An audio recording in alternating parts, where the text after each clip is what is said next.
નમસ્કાર, હું રાજ. આપ જોઈ રહ્યા છો સ્પાર્ક ટુડે ન્યૂઝ. વડોદરાના વિશ્વામિત્રી વિસ્તારમાં આવેલા હાટકેશ્વર મંદિર ખાતે છેલ્લા 3 વર્ષથી સ્લમ વિસ્તારમાં રહેતા બાળકો માટે અનોખી સેવા કરવામાં આવી રહી છે. અહીં બાળકોને નિયમિત રીતે સાત્વિક ભોજન પીરસવામાં આવે છે અને સાથે સાથે ભગવદ્ ગીતા, રામાયણ અને મહાભારત જેવા ધાર્મિક ગ્રંથોનું જ્ઞાન પણ આપવામાં આવે છે.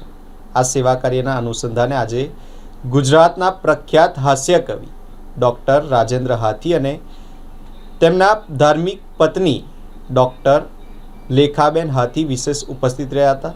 બંનેએ બાળકો સાથે સમય વિતાવી હાસ્ય અને પ્રેરણાદાયક વાતો દ્વારા તેમને ભરપૂર મનોરંજન પૂરું પાડ્યું હતું. કાર્યક્રમ દરમિયાન ટ્રસ્ટી વિભાવ મહેતાની ઉપસ્થિતિમાં સમગ્ર કાર્યક્રમ ખૂબ જ સુંદર રીતે સંપન્ન થયો હતો. હાજર તમામ લોકોએ કાર્યક્રમનો આનંદ માણ્યો હતો.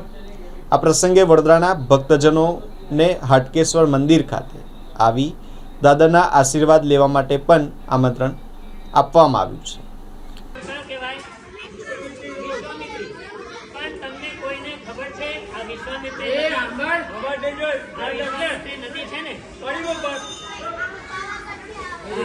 વિશ્વામિત્રી નદી છે ને એને કાંઠે વડોદરા વસ્યું છે, બરાબર?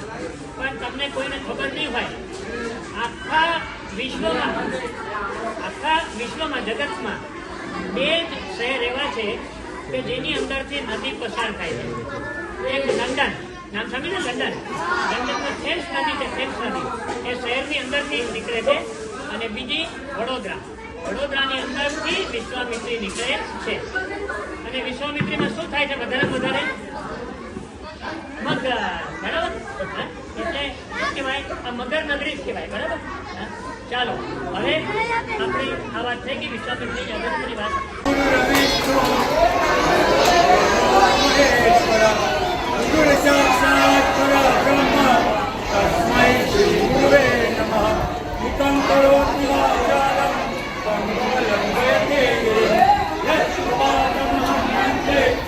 Para